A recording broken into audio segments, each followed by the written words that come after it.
Okay, we have come to the 11th chapter now, studying one chapter after the other. This one is a travelogue by George Mikes. He himself, being a European, he loved traveling very much, and he feels it very essential to write down something. Always it is nice to write down and jot down the places and the interesting things about a place that you move around and travel around. George Mikes here, he gives us a very brief note, very brief and funny note about the two contrasting countries that he has visited. George Mikes, the lesson, Japan and Brazil, through a traveler's eye, is completely filled with only the superficial ideas about the people of Japan and Brazil. Let us start it with a slight introduction towards travel writing and travelogue. What is travel writing?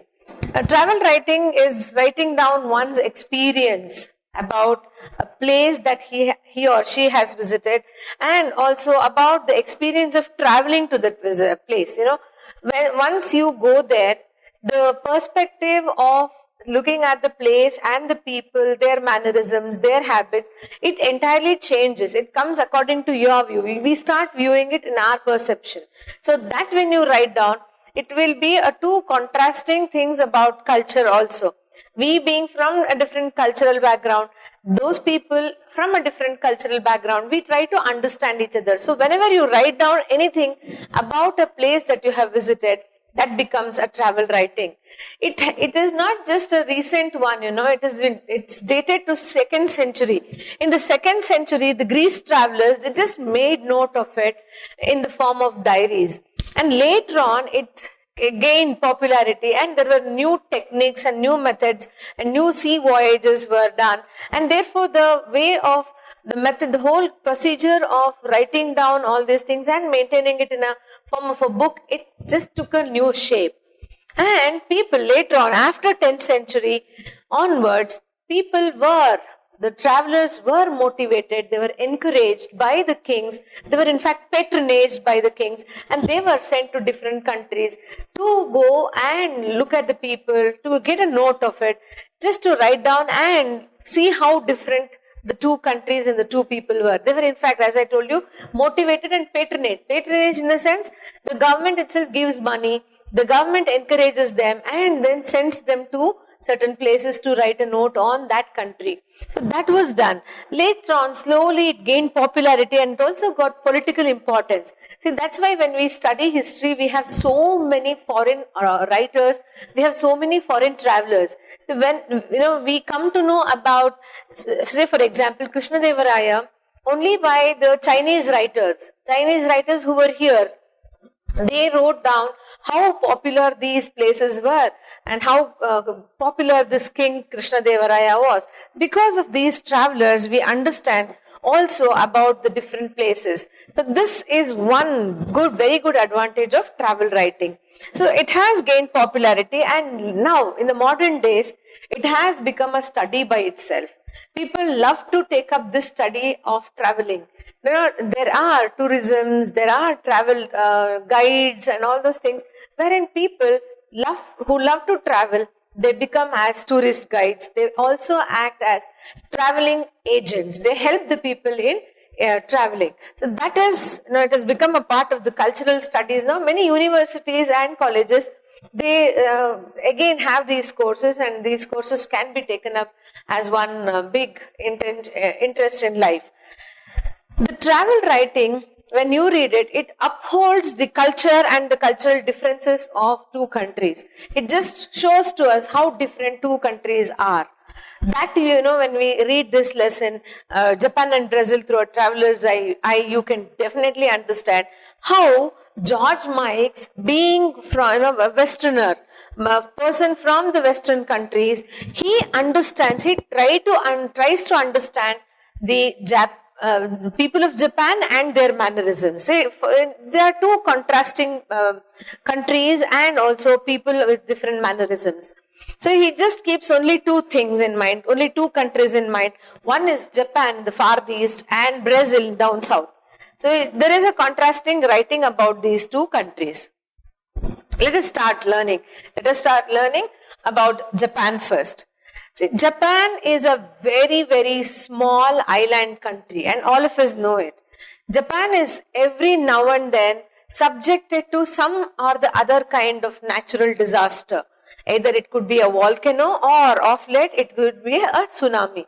It is very common there that Japanese always, they are at risk of their life. They always live in danger, but still they do not go beyond their well-mannered culture. They are the ones who are the most well-mannered people in the world. We have known about the Japan that had been a target for the nuclear bomb attack and all those things. In spite of the attack, it seems once, in one place, there's a writer who writes that Japanese have learned lot of patience because of the nuclear attack. The nuclear attack, the destroyed buildings are just kept like that only, and they do not want to rebuild anything in that place. They do not want to clear it off. They just want the rubble to be there. Even after many years, they just kept the rubble there itself. They don't want to clear it off. They don't want to construct anything. They don't want any memorial to be built in that place. They just keep it there itself. And people, they take their children. It is kept as a place where, in the park actually. And the children are taught that the rubble that they see there, it is because of the World War's attack on Japan and Hiroshima and Nagasaki. And they tell their children that they should learn how to be patient. If at all you lose your patience, that would be the disastrous thing that would happen to you. So they teach the children, giving such examples that they should be very, very patient in their life. And this brings out their well-mannerisms, the beautiful people, tiny people with all such lovely mannerisms. So that is spoken about here. Japan, they are highly well-mannered people, and they are known for best things in life. And that one is respecting the privacy of the other person. They do not want to intrude into somebody else's business. They don't want to poke their nose into everybody's matters. They just love privacy. People love privacy. They want people to leave them, encourage their privacy and leave them alone. They also do the same thing with others. The author here, he tries to give an example of the telephones, the red telephones that are kept in the public places. He also says that the speaker of the telephone, on the telephone, for him, the whole telephone itself is his castle. So he can do anything he wants. He can scream, he can shout, he can fight, he can have the most intimate romantic conversations also. But still, none of the other people, even in a very big crowded public place, nobody will bother to come and listen to him. So it's just the person who is over the phone, he just keeps talking. So for him, his phone itself is a castle. So he does not have to worry about it. And that is one good manners that we have learned from the Japanese. They love privacy, they respect other people's privacy also. That is one thing that is given. The second thing is about bowing. The author has lots and lots of things, qualities to write about. He has observations to write about the bowing. He says bowing in Japan is highly infectious. You see somebody bowing, even you are forced to bow down to them. So it's almost, in one place he says, when two of them, they face each other and one starts bowing to the other, they do not stop at all. They do not stop until, it has to be like, enough. Now, you stand straight, I'll also stand straight. Till then, both of them will be bowing, That is an infectious one. He also says that it is not practiced in the Western countries, and therefore it is something not very clearly, something not easily understandable. So it is slightly abstract for the Westerners to understand why this bowing happens. The Westerners also find it difficult because they do not understand the hierarchy in bowing. There is a lot of hierarchy in bowing. An elderly person bows to the younger person, but the angle of bowing, the time taken to bow, and the duration that he bows himself and then stands, all this differs. So the author, he says, it has to be clearly understood, in fact studied very well, for the people to do this exercise of bowing to one another. He also says that in a family, the family members also bow to each other. The brothers bow down to everyone, and the father also bows down to a certain, the mother and the children, but in a slightly lesser angular one.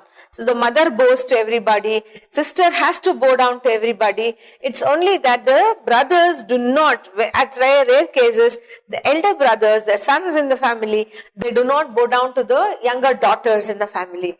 But the girl here, she has to bow down to everybody in the family. That's what is taught to these children in their families altogether from the initial days. So family members also bow down to each other, and this has become a family practice. The girls, he also continues to say, there are people who are hired at the escalators only to bow down to the people traveling in the escalators, moving up and down in the escalators. Their work is only to stand at the top and the bottom of the escalator and just keep bowing to the travelers who just move, That is what is done. The shopkeepers also, they have people who can bow down to everybody. So bowing down could be considered as a business. So everybody bows to everybody else. He also says that he gives 2 or 3 instances, examples when in a bus there are 2 conductors who come in, and their work is to check the tickets of the passengers. So they come in there and then they bow ceremoniously onto both the sides. They just bow down and then they start checking the ticket. The author here loves to mention that this kind of exercise, the small exercise, the brief exercise of bowing down to the passengers and then getting ahead with the work, the duty that they have, is only to apologize that they have to do this work, and so are seeking their excuse to check their tickets. So that is one place where he says bowing is practiced. The other place is, the author, he tries to say that he met, he has seen women, the mothers, carrying their children in the saddles on their back, small bags on their back, and the mother also, she bows down to every other person whom she meets on her way. So the author here humorously comments, one fine day this child also will pounce out of the bag, and then it will be on the ground in this ceremony of bowing to one another. So he also mentions that this child in the saddle, it bows down in a very kind of like hierarchical place, in a very dominant place. He also, the child also is very happy doing all this exercise. Finally, he comes down to 2 or 3 portions when he says he had met a deer in a park, and he had bought a food packet in his hand. He wanted to feed the deer. He wanted to just go around this park. When he saw that the deer, it ceremoniously bowed down to him. So he was shocked. He was shocked that the deer also is bowing down to him. He thinks that the bowing, it has come in the genes of the Japanese. So probably even the deer also has learned, he loves to mention one thing here. Deer are, they are very good in imitating people.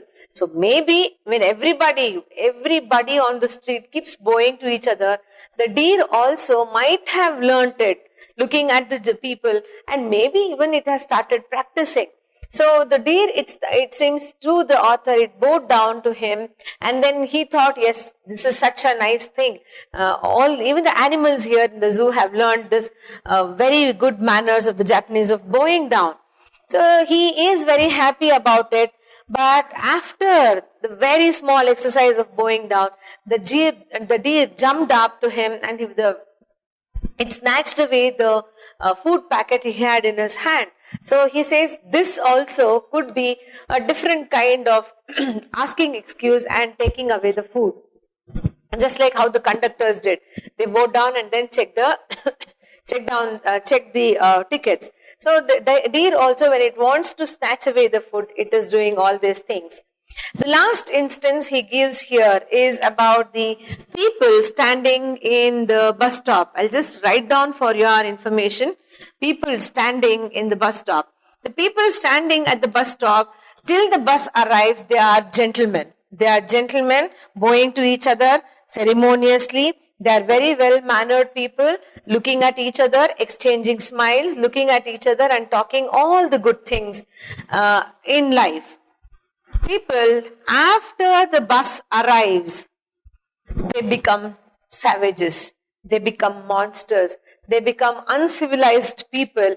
And it seems the author, he says, this kind of observation probably was seen by him. He could see the people pushing each other, putting the elbow into somebody else's stomach, hitting hard at one another, stamping each other's face and trying to rush into the carriage, into the bus. So this, he says, this also could be one kind of mannerism.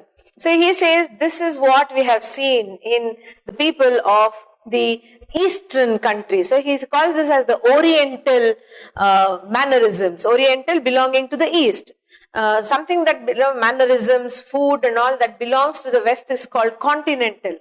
The food and the mannerisms that belong to the Eastern countries are called as the Oriental. So he says the Oriental country here, it has certain severe and funny kind of mannerisms. Naturally, Meigs has to be worried about all this. He finds that the people of Japan, they follow certain vague mannerisms. It has to come to him because he's from the West.